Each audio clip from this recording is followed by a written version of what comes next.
I will be honest, growing up, I think I read a couple of Harry Potter books and they were alright, but I was always more of a fan of Tolkien and Terry Pratchett personally.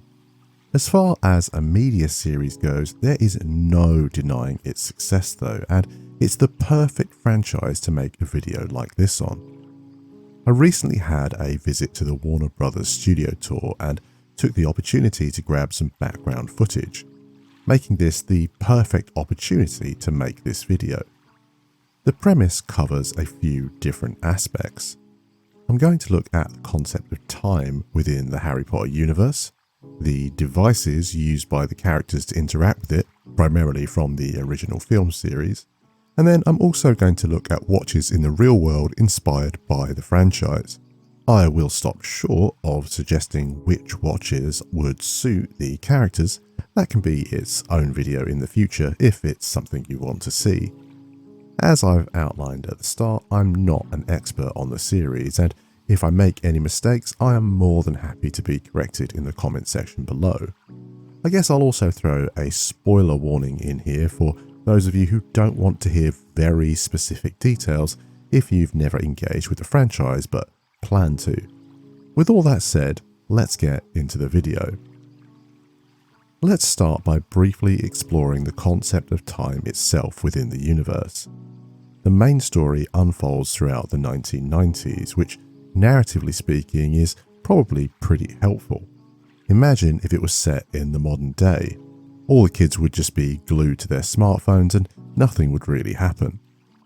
For the most part, time works in the same way that it works for us in the real world, with the books and films taking place largely across the span of a single academic year at Hogwarts. The differences lie mainly with magical artifacts, some which exist outside of or break the standard temporal rules. The time turners are a key device here that allow for time travel of sorts. More on those later. The pensieve doesn't allow for time travel per se, but it does allow a wizard to relive memories from the past. The Mirror of Erised can show you visions that are not bound to the present moment, and the Deathly Hallows are unaffected by time, not suffering from any form of magical decay. Essentially, it's fairly standard time telling unless the story calls for manipulation. In the wizarding world, it is traditional to give a wizard a watch as they come of age on their 17th birthday.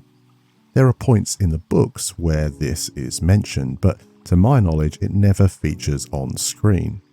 If there were to be an on-screen watch, Arthur Weasley would be the most likely candidate. He is fascinated with muggles, and so it stands to reason that he might wear one. He would also have given one to each of his children as they grew up, and it's mentioned that Ron wore a watch during the countdown to Buckbeak's appeal. And that would have been before he was 17, so maybe it was a gift even before that age. In terms of time telling that does appear on screen though, it mostly focuses on more magical world building that the audience would expect from a more compact media product. In the books, Dumbledore has a pocket watch that he first uses to check the time when Hagrid is running late, dropping Harry to Privet Drive. He later uses it to see how much time he has to talk with Cornelius Fudge after the Battle of the Department of Mysteries. To my knowledge, it never featured in the original films, but it does make an appearance on screen in the third Fantastic Beasts film, where Dumbledore uses it to find Credence in Berlin. It's described as follows. It was a very odd watch. It had 12 hands but no numbers. Instead, little planets were moving around the edge. So clearly a magical item with more capability than simply telling the time.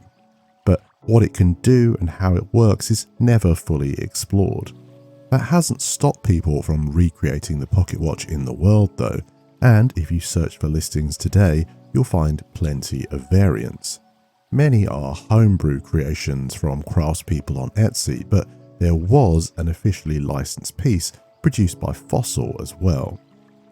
While not necessarily a time-telling device per se, it would be remiss of me not to discuss Hermione's time turner that we mentioned earlier. This is a device she received from Professor McGonagall in her 3rd year at Hogwarts, so she could attend more classes than regular time would allow.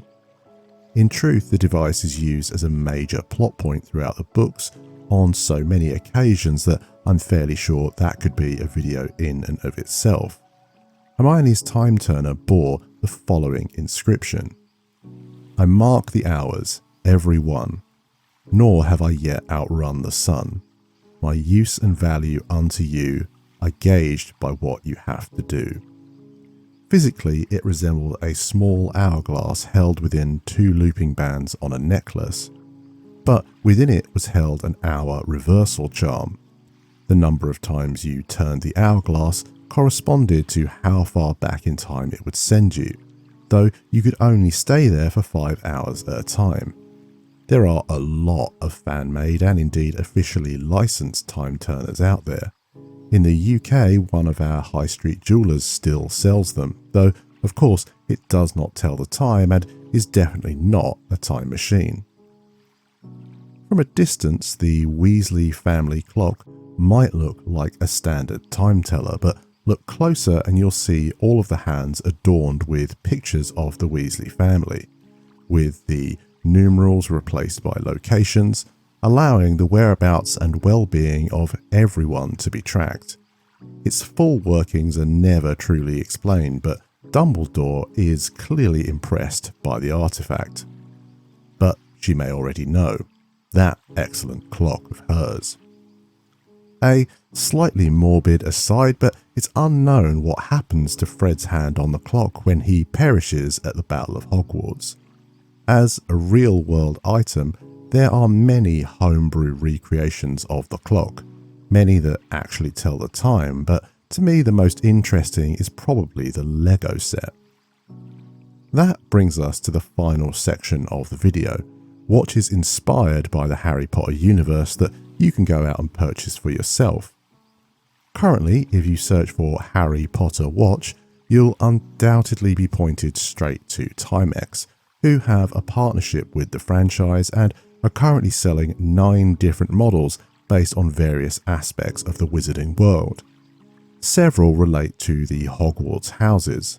There's also one for Butterbeer, one for Platform 9 3/4, and one based on the Sorting Hat.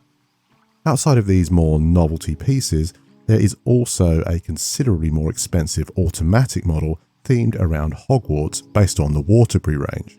And while it isn't going to be to everyone's tastes, this is probably the most serious timepiece if you wanted to show your fandom to the world without compromising on a quality watch. As a franchise predominantly aimed at a target audience of children, it will come as no surprise that there are a lot of very cheap branded kids watches adorned with characters and iconography from the series. Among these is a basic smartwatch style piece, and while there are some licensed pieces, there is absolutely no indication who has made them anywhere online, and I would personally steer well clear. As indicated by the pocket watch discussed earlier, at some point in the past, Fossil also had an agreement with the franchise to produce themed watches. The only model I can find from this collaboration is an automatic limited edition piece in gold, themed around the 4 Hogwarts houses. It's pretty gaudy though in truth. There are also a range of quite expensive watches produced by Warner Brothers themselves. I can't find information online behind the company that produces these. They're not branded in any way and don't seem to be a recent release, as they are trading hands for quite a lot of money through second-hand markets. In truth, there's also a huge amount of unlicensed slop out there. Unfeasibly cheap fashion watches with crudely printed JPEGs of Harry himself plastered across the dial seem to be quite commonplace. Etsy has a number of better attempts with more genuine care taken over them, but I think a lot of these are really there to help accentuate a fancy dress costume rather than be worn as a serious timepiece. That brings us to the end of our whistle-stop tour through time in the Harry Potter universe. A niche video for sure, but one that I ended up having quite a lot of fun putting together. I will add a short thank you here to my wife for proofreading this. She is a die-hard Harry Potter fan, so really, if there's anything wrong on the lore front, we're blaming her at this point. If you want to see a video trying to work out what real-world watches each character might wear from me, let me know, and with that I'll open the floor to you for your thoughts and experiences with time in Harry Potter. Let's discuss in the comments section below. As ever, thank you for your time. If you've enjoyed what you've seen or found it informative, consider dropping the video a like and subscribing for more content like this in future.